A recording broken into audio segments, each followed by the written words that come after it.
नमस्कार, जय हिंद प्यारे साथियों। आज की इस वीडियो में हम करवाने वाले हैं मॉडल प्रैक्टिस सेट नंबर 3। ठीक है प्यारे साथियों, जिन भी स्टूडेंट्स का एएलपी प्री हो चुका था, सीबीटी 2 अब के लिए वो क्वालिफाई हो चुके हैं, तो उनके लिए मैं आपको बता दूं अब ये पेपर लगने वाला है। और एक तो लगेगा आपका 100 नंबर का और एक लगेगा 75 नंबर का। जो ट्रेड है वो आपका लगेगा, जैसे डीजल मैकेनिकल का ये मॉडल प्रैक्टिस सेट 3 है। और इसमें से दोस्तों आपको अनिवार्य है 27 नंबर लाना।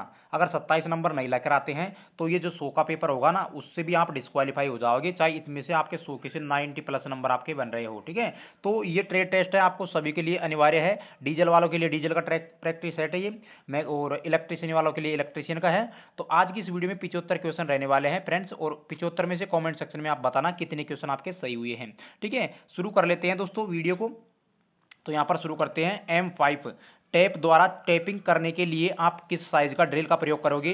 तो पहले का राइट आंसर हो जाएगा प्यारे साथियों 2, यानी कि 4 मिमी का यहाँ पर ड्रिल का प्रयोग हम करेंगे। ठीक है, आप देख सकते हैं। उसके बाद में दोस्तों M10 गुणा 1.5 वाले स्क्रू के लिए एक नट बनाता है और ड्रिल किए गए हुए होल का साइज कितना होना चाहिए? तो दूसरे का राइट आंसर हो जाएगा दोस्तों 8.5 मिमी। ठीक है, तीसरा क्वेश्चन है, एक डाई होती है, तो एक डाई होती है, तो इसमें राइट आंसर हो जाएगा एक्सटर्नल थ्रेड कटिंग टूल। ठीक है, अगला क्वेश्चन हो जाएगा प्यारे साथियों, पंप ईंधन की रैंक स्थिति का मापन किस सेंसर के द्वारा किया जाता है? चौथे का राइट आंसर हो जाएगा क्रैंक। क्या हो जाएगा? 4 नंबर का 4 ऑप्शन सही हो जाएगा, क्रैंक के द्वारा मापा जाता है। उसके बाद में मेरे प्यारे साथियों पांचवा क्वेश्चन है, वो है निम्न में से कौन ईडीसी की आउटपुट युक्ति है? पांचवे का राइट आंसर हो जाएगा आपका दीप्त प्लग। क्या हो जाएगा प्यारे साथियों? दीप्त प्लग हो जाएगा। अगला क्वेश्चन है, HEUI का पूरा नाम। HEUI का पूरा नाम आपको बताना है। छठे का राइट आंसर हो जाएगा hydraulically actuated electronics control unit injector. ठीक है, ये आपका राइट आंसर हो जाएगा। और प्यारे साथियों, ये जो आपको हम रोजाना जो प्रैक्टिस सेट करवा रहे हैं, ये 75 में से आप अगर एग्जाम में 27 नंबर नहीं लेकर आए रहे हैं ना, तो आपको वहां से डिस्क्वालीफाई कर दिया जाएगा। चाहे आप वो 100 नंबर वाला पेपर है उसमें से 90 95 नंबर ले आओ, ठीक है, तब भी आप डिस्क्वालीफाई हो जाओगे। अगर 27 नंबर और 27 एक से ऊपर भी लेकर आते हैं तो कोई दिक्कत नहीं है फ्रेंड्स। इस वीडियो को शुरू से एंड तक देख लिया ना, तो आप 27 नंबर कंप्लीट पक्के हो जाएंगे। ठीक है, और इसकी पीडीएफ आपको टेलीग्राम चैनल पर देखने को मिल जाएगी, वीडियो के डिस्क्रिप्शन में टेलीग्राम चैनल का लिंक आपको मिल जाएगा। ठीक है, अगला क्वेश्चन है दोस्तों, डिवाइडर निम्नलिखित में से किसके लिए प्रयोग में लाया जाता है? सातवें का राइट आंसर हो जाएगा दोस्तों उपरोक्त सभी। कैसे हो जाएगा? सातवें का हो जाएगा, नहीं, सातवें में, हाँ सातवें में भी 4 हो जाएगा, सही है। उपरोक्त सभी यानी कि वृत्तों को खींचना, चापों को खींचना, दूरियों की ट्रांसफरिंग और स्प्रेटिंग करना, ये सभी इसमें हो जाएगा। ठीक, उसके बाद में दोस्तों आठवां क्वेश्चन है, सामान्य कार्य के लिए किसी बेंच वाइज को कितनी ऊंचाई के लिए फिट किया जाता है? आठवें में राइट आंसर हो जाएगा दोस्तों 106 सेंटीमीटर।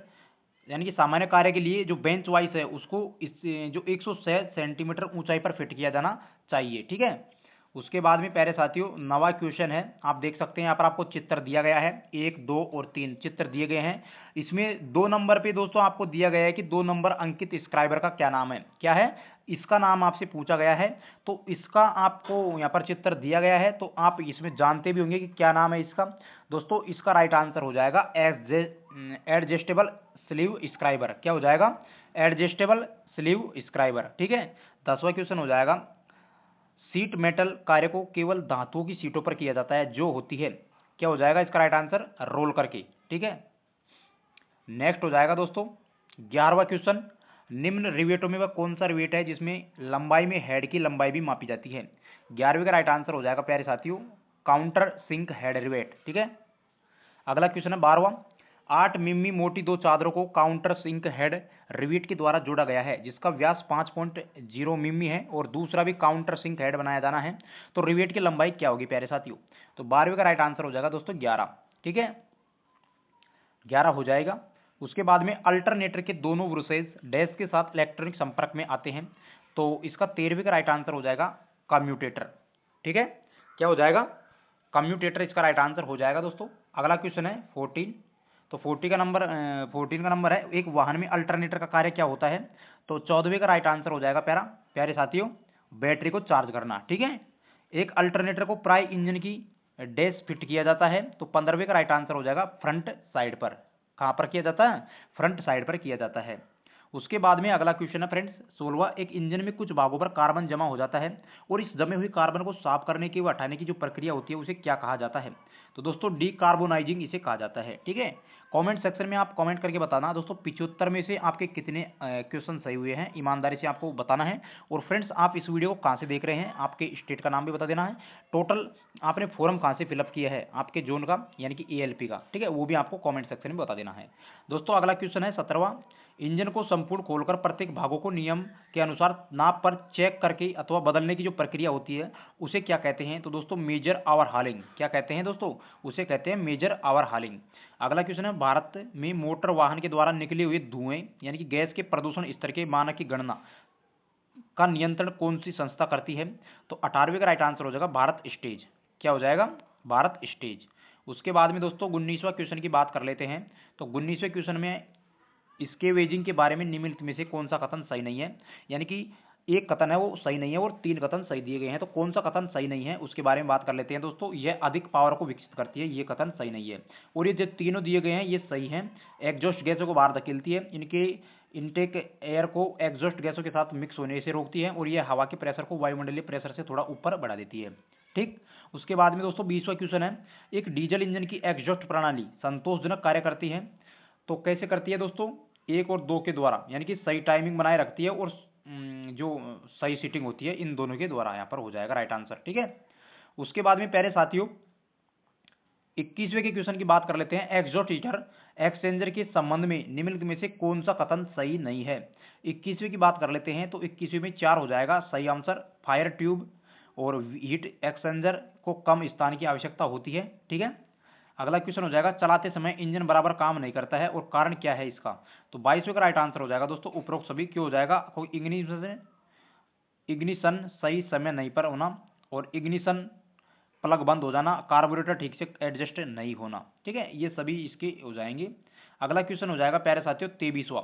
अब 23वां में बात कर लेते हैं तो इंजन के ज़्यादा गर्म होने का कारण है पानी कम होना व थर्मोस्टेट में गड़बड़ी, ये भी नहीं है। वाटर पंप का खराब होना, ये भी नहीं है। प्यारे साथियों 23वें का आंसर की बात कर लेते हैं तो 23वें में आंसर होगा आपका यहाँ पर उपरोक्त सभी होगा। ठीक है, क्या होगा? उपरोक्त सभी, यानी कि वो आपको हमने बताए थे ये सब होंगे इसमें। ठीक है, वो भी होगा, वो भी होगा, तीसरा भी होगा। ठीक है, यानी कि परफर जो एक आंसर था, 2 आंसर थे, 3 नहीं थे, यानी कि सभी थे। ठीक, उसके बाद में बात कर लेते हैं, इंजन में उपभोक्ता इंजन के चालू न होने की शिकायत करता है, मैकेनिक और इंजन के कारण को जानने के लिए ज़्यादातर जो जांच करता है वो क्या है? 24वीं की बात कर लेते हैं, फ्यूल टैंक वेंट होल बंद होना। ठीक है, ये हो जाएगा। अगला है 25वां, एक्सटर्नल स्क्रू थ्रेड का पिच डायमीटर के द्वारा किया जाता है। 25वें का राइट आंसर की बात कर लेते हैं तो दोस्तों हो जाएगा स्क्रू थ्रेड माइक्रोमीटर। ठीक है, नेक्स्ट दोस्तों बात कर लेते हैं 26वें क्वेश्चन की। तो एक चाबी होती है उसके अंतर्गत होती है, क्या होती है चाबी के अंतर्गत? 26वें में राइट आंसर हो जाएगा दोस्तों शियर स्ट्रेस। ठीक है, अगला है स्क्रू थ्रेड का पिच डायमीटर होता है। 27वें की बात कर लेते हैं तो थ्रेड के मेजर और माइनर डायमीटर के बीच काल्पनिक डायमीटर। ठीक है, अगला क्वेश्चन 28 है, भारत इनमें से किसमें सर्वोत्तम स्थिति में है? तो भारत किसमें सर्वोत्तम स्थिति में है? 28वें की बात कर लेते हैं प्यारे साथियों, 3 हो जाएगा इसका राइट आंसर, यानी कि 1 और 2। सबसे बड़ा दुपहिया वाहन निर्माता और सबसे बड़ा ट्रैक्टर निर्माता। ठीक है, भारत। उसके बाद में दोस्तों अगला क्वेश्चन हो जाएगा 29, वाहन उद्योग में इसकी अवसंरचना सुविधाओं के विकास सहायक होता है। तो यहाँ पर इसका राइट आंसर आपको कमेंट सेक्शन में बता देना है। तो दोस्तों इसका राइट आंसर हो जाएगा ऊर्जा और सड़क परिवहन। अगला क्वेश्चन है, ये वो लैंप है जो ग्लोइंग फिलामेंट के स्थान पर इलेक्ट्रिक के रूप में प्रकाश की उत्पत्ति करते हैं और ये कथन निम्न में से लैंप से संबंधित है। तो कौन सा लैंप हो जाएगा? 30वें का राइट आंसर हो जाएगा उच्च तीव्रता निर्वाहन लैंप। अगला क्वेश्चन हो जाएगा दोस्तों, कैपेसिटेंस की इकाई होती है, कैपेसिटेंस है उसकी इकाई क्या होती है प्यारे साथियों? 31वें का राइट आंसर हो जाएगा फैराड। ठीक है, कैपेसिटेंस की इकाई होगी फैराड। अगला क्वेश्चन हो जाएगा, एक इलेक्ट्रिक सर्किट में अधिक होने से फ्यूज उड़ जाता है, किसके कारण उड़ जाता है फ्यूज? 32वें का राइट आंसर हो जाएगा दोस्तों शॉर्ट सर्किट के कारण, जो शॉर्ट सर्किट होता है उसके कारण करंट का जो बहाव होता है उसके कारण फ्यूज उड़ जाता है। ठीक है दोस्तों, आपके कमेंट सेक्शन में बताना कितने क्वेश्चन सही हुए हैं। ठीक है, उसके बाद में अगला क्वेश्चन है 33वां, अगर वीडियो आपको पसंद आ रही है तो वीडियो को एक लाइक करके चैनल को भी सब्सक्राइब कर देना, क्योंकि दोस्तों ऐसा नॉलेजेबल कंटेंट आपको हमारे चैनल पर देखने को मिलेगा। और जो भी स्टूडेंट्स हैं डीजल मैकेनिकल वाले ट्रेड्स वाले हैं ना, उनको प्यारे साथियों अभी तक यूट्यूब पर ऐसी क्लासें नहीं मिल रही होंगी, क्योंकि दोस्तों ऐसी कोई जो क्लास है वो हमने सबसे पहले आपको करवाई है। और आप अगर पसंद आए वीडियो तो वीडियो को लाइक कर देना।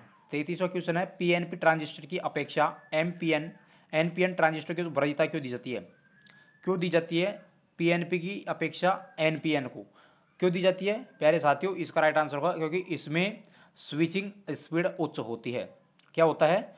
स्विचिंग जो स्पीड होती है फ्रेंड्स इसमें उच्च होती है। 34वें क्वेश्चन की बात कर लेते हैं, निम्नलिखित में से कौन से प्रकार का ट्रांसफार्मर आर्क वेल्डिंग में प्रयोग किया जाता है? 34वें में आपका राइट आंसर हो जाएगा स्टेप डाउन। ठीक, नेक्स्ट क्वेश्चन की बात कर लेते हैं दोस्तों 35, कटिंग ब्लो पाइप के टिप में सेंटर होल का कार्य होता है। तो 35वें की बात कर लेते हैं तो 3 हो जाएगा, कटिंग के लिए ऑक्सीजन सप्लाई करना। अगला है ऑक्सीजन और एसिटिलीन होसिंग के सही रंग हैं। 36वें की बात कर लेते हैं तो ऑक्सीजन के लिए काला और एसिटिलीन के लिए मैरून रंग। ठीक है, उसके बाद में आंखों की सुरक्षा के लिए क्या होते हैं दोस्तों? उपरोक्त सभी, यानी गॉगल्स, ग्लासेज और फेस शील्ड। ठीक है, उसके बाद में प्यारे साथियों अगला क्वेश्चन हो जाएगा, कोई दुर्घटना होती है तो कैसे? इसका राइट आंसर हो जाएगा उपरोक्त सभी बिना नियोजित की हुई घटना, कंट्रोल नहीं की जाने वाली घटना और अवांछनीय घटना। अगला है 39, उत्सर्जन मानदंड एक वाहन के द्वारा स्वीकृत प्रदूषकों के स्तर है। डीजल इंजन से निकलने वाले उत्सर्जनों को के द्वारा मापा जाता है। 39 क्वेश्चन की बात कर लेते हैं तो गैस डिटेक्टर है उसके द्वारा मापा जाता है। प्यारे साथियों अगला है साधारण कार्यों के लिए ट्विस्ट ड्रिल का पॉइंट एंगल होता है तो कितना होता है? जो साधारण कार्य है उनके लिए ट्विस्ट ड्रिल आती है उसका पॉइंट एंगल कितना होता है प्यारे साथियों?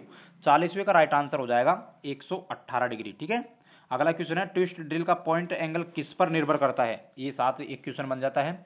तो राइट आंसर हो जाएगा ड्रिल की जाने वाली धातु, जो ड्रिल कर रहे हैं उस धातु से, तो ये उस पर ही निर्भर करता है।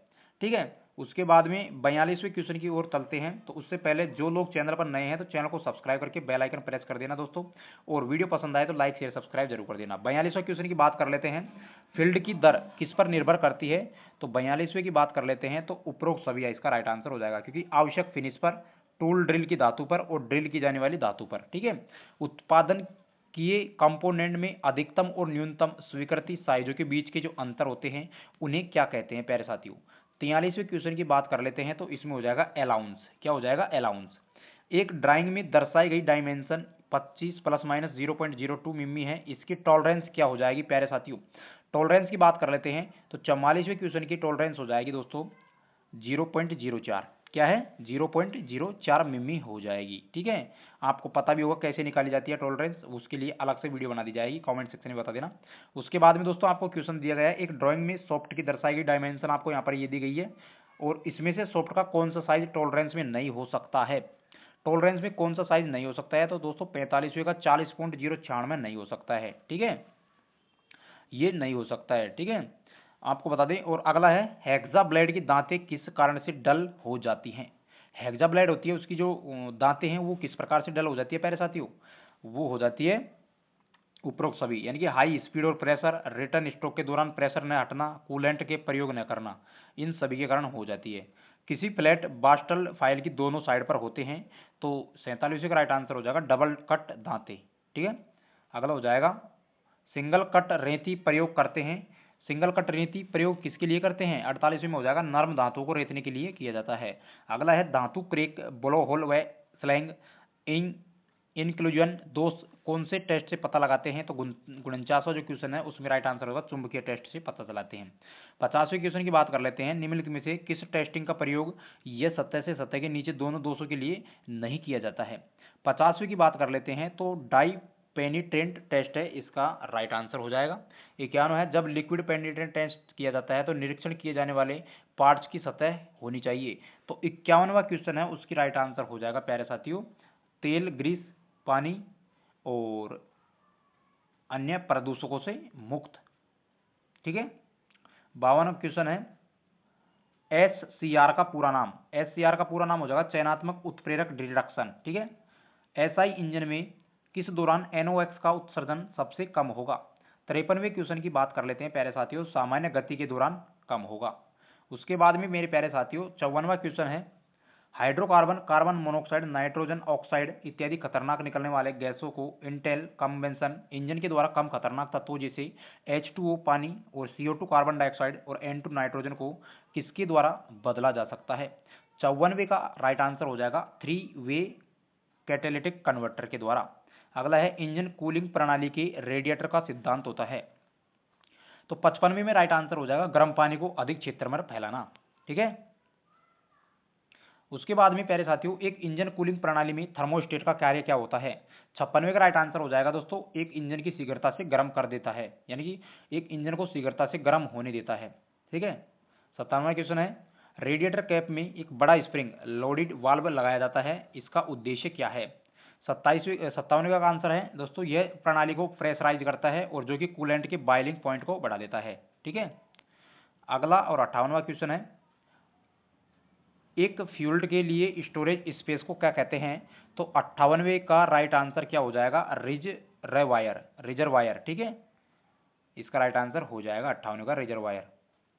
58 के बाद में दोस्तों 59वां क्वेश्चन है और उसकी बात कर लेते हैं। तो निम्नलिखित में से न्यूमेटिक सिस्टम का कौन सा लाभ होता है? तो 59वें क्वेश्चन की बात कर लेते हैं।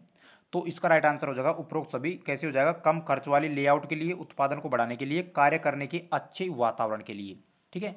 यहाँ पर आपको F का मान F बराबर m है, जहाँ पर F लगाया गया बल है और m पदार्थ का द्रव्यमान है और a वस्तु का त्वरण है। तो न्यूटन के अनुसार होता है ये कौन सा नियम? तो दोस्तों 60वें क्वेश्चन की बात कर लेते हैं। तो न्यूटन के हिसाब से दूसरा नियम हो जाएगा ये। ठीक है। अगला क्वेश्चन है, मीट्रिक माइक्रोमीटर में एक पूर्ण चक्कर में थिम्बल आगे बढ़ता है तो कितना हो जाएगा? 61वें का राइट आंसर हो जाएगा 0.50 मिमी। ठीक है। अगला क्वेश्चन की बात कर लेते हैं दोस्तों, टेपर के कोण की परिशुद्धता को मापने के लिए निम्नलिखित में से किस इंस्ट्रूमेंट का प्रयोग किया जाता है? 62वें का राइट आंसर हो जाएगा दोस्तों 62वें को हो जाएगा वर्नियर वेवल प्रोटेक्टर। ठीक है। अगला है, किसी माइक्रोमीटर में 0.02 मिमी की पॉजिटिव एरर है, माइक्रोमीटर 25.41 मिमी माप देता है, तो सही रीडिंग क्या हो जाएगी प्यारे साथियों? 63वें के राइट आंसर की अगर बात करें 63 की, तो 1 हो जाएगा ऑप्शन 25.39। क्या हो जाएगा? 25.39। ठीक है। यानी कि जो आपको यहाँ पर दिया गया है, जो एरर है उसको इसमें से घटा दिया जाएगा, जो 25.41 है उसमें से इसको घटा दिया जाएगा, तो 25.39 का मान आ जाएगा। एक डीजल इंजन में ईंधन फील्ड पंप को माउंट किया जाता है कब? 64वें का राइट आंसर क्या हो जाएगा? तो दोस्तों इंजेक्टर पंप पर। ठीक है। अगला क्वेश्चन हो जाएगा 65वां, डीजल इंजन में ईंधन संभरण पंप लगा होता है, तो 65वें का राइट आंसर हो जाएगा दोस्तों इंजेक्शन पंप तो टंकी के बीच में लगा हुआ होता है। अगला हो जाएगा, डीजल इंजनों के फ्यूल इंजेक्शन पंप की सेटिंग को डीजल के समान मात्रा में लिए की जाती है, वो क्या कहलाती है? 66वें क्वेश्चन की बात कर लेते हैं। तो इसका राइट आंसर हो जाएगा 2 कैलिब्रेशन। ठीक है। निम्नलिखित में से किस कारण स्ट्रोक की लंबाई बढ़ जाती है? 67वें का राइट आंसर हो जाएगा दोस्तों क्रैंक स्रोत की थ्रो बढ़ा देना, तो उसके कारण ये बढ़ जाती है। उसके बाद में दोस्तों आपको बता दें, अगला क्वेश्चन है, एक सिंगल सिलेंडर इंजन जिसकी क्रैंक के प्रत्येक 2 एक पावर स्ट्रोक होता है, तो क्या कहा जाता है, वह क्या कार्य करता है? तो 68वें में दोस्तों इसका राइट आंसर हो जाएगा 4 स्ट्रोक साइकिल कहते हैं इसको। ठीक है। उसके बाद में 59वें क्वेश्चन की बात कर लेते हैं 69 की। तो यदि एक 4 स्ट्रोक इंजन प्रति मिनट 1000 चक्कर लगाता है तो प्रति मिनट पावर स्ट्रोकों की संख्या कितनी होगी? तो दोस्तों इसका हो जाएगा राइट आंसर 500। कैसे होगा? एक 4 स्ट्रोक इंजन है, प्रति मिनट 1000 चक्कर लगाता है 1 मिनट में, तो प्रति मिनट पावर स्ट्रोक की संख्या उसकी आधी हो जाती है। ठीक है। ये आपको याद रख लेना है। उसके बाद में दोस्तों अगला क्वेश्चन है 70वां, इनमें से कौन सा इंटरनल कंबशन इंजन का प्रकार है? ठीक है। तो इसका राइट आंसर हो जाएगा 70वें का 3 डीजल इंजन। ठीक है। डीजल इंजन इसका राइट आंसर हो जाएगा। उसके बाद में दोस्तों अगला क्वेश्चन हो जाएगा 71वां, निम्नलिखित में से कौन सा कथन सही नहीं है? यानी कि आपको 4 कथन दिए गए हैं, उनमें से कौन सा कथन सही नहीं है और 3 कथन सही दिए गए हैं। तो 71वें का क्वेश्चन का राइट आंसर हो जाएगा यहाँ पर एसी इंजनों की अपेक्षा आईसी इंजन भारी होते हैं। ये ऑप्शन है ना वो सही नहीं है और ये सारे जो ऑप्शन है वो सही हैं। ठीक है। और अगला क्वेश्चन है फ्रेंड्स, मैरीन इंजन की शीतलक प्रणाली में वाटर जैकेटों के उपस्थित जल को निरंतर डैश के द्वारा ठंडा किया जाता है। 72वें का राइट आंसर हो जाएगा दोस्तों समुद्री जल। ठीक है, नेक्स्ट क्वेश्चन की बात कर लेते हैं। तो next question, internal combustion engine के बारे में निम्नलिखित में से कौन सा कथन सही नहीं है। 73वें का क्वेश्चन की बात कर लेते हैं। तो 3 ऑप्शन इसका राइट आंसर हो जाएगा, अधिकतर डबल एक्टिंग के द्वारा होता है। ठीक, 74वें क्वेश्चन की बात कर लेते हैं। तो पावर स्ट्रोक के दौरान निम्नलिखित में से कौन सा इनलेट और एग्जॉस्ट वाल्वों को सही पोजीशन देता है। 74वें में दोस्तों 3 ऑप्शन राइट हो जाएगा, दोनों वाल्वों को बंद पोजीशन में होना। ठीक, उसके बाद में 75वें क्वेश्चन की बात कर लेते हैं प्यारे साथियों। तो 75 में डीजल इंजनों की मुख्य विशिष्ट जिसके कारण इनकी अन्य इंजनों से अलग पहचान होती है, वह ईंधन को जलाने की विधि और डीजल के इंजन के ईंधन सिलेंडर ईंधन को क्या जलाया जाता है। 75 में राइट आंसर हो जाएगा कंप्रेस्ड एयर। ठीक है, आई होप वीडियो पसंद आई होगी दोस्तों। अगर वीडियो पसंद आई होगी ना तो वीडियो को एक लाइक करके चैनल को सब्सक्राइब कर देना, जिससे दोस्तों आपको ऐसा कंटेंट देखने को मिल जाए। और प्यारे साथियों मैं आपको बता दूं, ऐसी वीडियो आपको एग्जाम तक मिलती रहेगी। और ये आरआरबी एनटीपीसी ओ आरआरबी एएलपी है ना, उसका जो सीबीटी 2 है उसके लिए जो ट्रेड टेस्ट है, आपको बता दें कि 27 नंबर आपको लाने अनिवार्य है। अगर आप 27 नंबर नहीं लेकर आते हैं तो वो जो पेपर आएगा आपका जो मेरिट से जुड़ेगा 100 नंबर वाला, उसमें भी आपको चेक नहीं होगा, वो चेक ही नहीं किया जाएगा। ये 27 नंबर आपके अगर 26.67 भी रह गए ना, तब भी आपका यहाँ चेक नहीं किया जाएगा, क्योंकि आप इसमें कितना भी स्कोर कर लो फ्रेंड्स। ठीक है, तो आपको 27 नंबर यहाँ पर लाने अनिवार्य हैं। ठीक है, तो सबसे पहले तो मैं आपको बता दूं, ये वीडियो काफ़ी ज़्यादा नॉलेजेबल साबित हो सकती है आपके लिए, क्योंकि दोस्तों ये जो प्रैक्टिस सेट है ये जो न्यू पैटर्न पर आधारित है और ऐसे ही प्रश्न आपको वहाँ पर पूछे जाएंगे। तो इस वीडियो को देखने के बाद में दोस्तों अगर वीडियो अच्छी लगे तो वीडियो को एक लाइक करके को बहुत अच्छा सा प्यारा सा कमेंट आप वीडियो कमेंट सेक्शन में कर देना। ठीक है, मिलते हैं दोस्तों अगली वीडियो में।